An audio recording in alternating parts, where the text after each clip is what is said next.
I'm here with Richard Pyros. By the way, you look fantastic with the beard. Thank you very much. On the press thing, you're shaving. Thank you. Either way, this guy's the man. But especially in the character. It's not just the script, it's the truth. That's right, exactly right. And I think, you know, it's easy to make stories about heroes that are made-up stories. It's a lot harder to get to the truth of a story of a man who actually existed and in very, very difficult circumstances managed to keep hold of his own beliefs.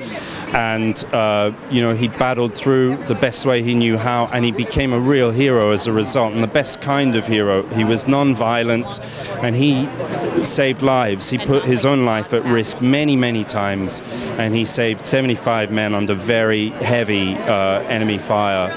I mean, he's to be applauded and remembered, and I think this film hopefully does some justice. I'm sure it will do that justice for that, but how about you? I mean, you were on the team, you were part of it.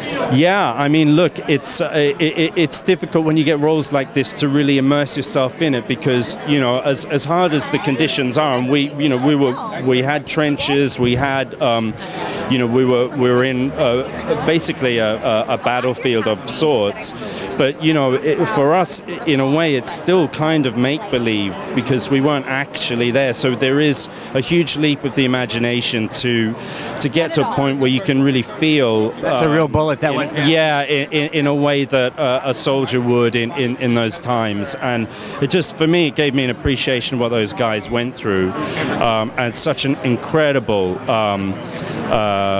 sacrifice that they gave for us, and that for me is the main thing to remember, and that's what I took away from the experience as well. We could be here tonight speaking. Exactly right. Like exactly right. So, exactly right. Yeah. Did you ever have, when you go into such a deep state of immersing in a character, did you ever have dreams that you? Yeah, for sure. I mean, I think sometimes that just becomes a part of it because you're in that headspace for 15 hours a day, and it can't help but wash in.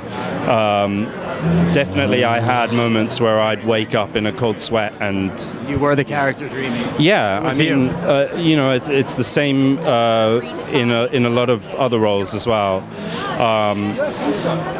I can't imagine what Andrew Garfield went through, because I mean, his performance is really incredible, and he's there the whole time, and he's a true craftsman as well. He's a proper actor, and I think his experience would be, you know, 10 times that. So props to him. Yeah.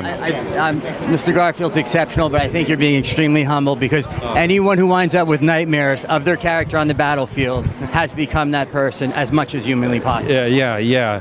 Well, I mean, luckily we didn't have to go through what those guys went through, and I think the main thing for me is just to remember what that sacrifice was, and hopefully we've honored them in the right way.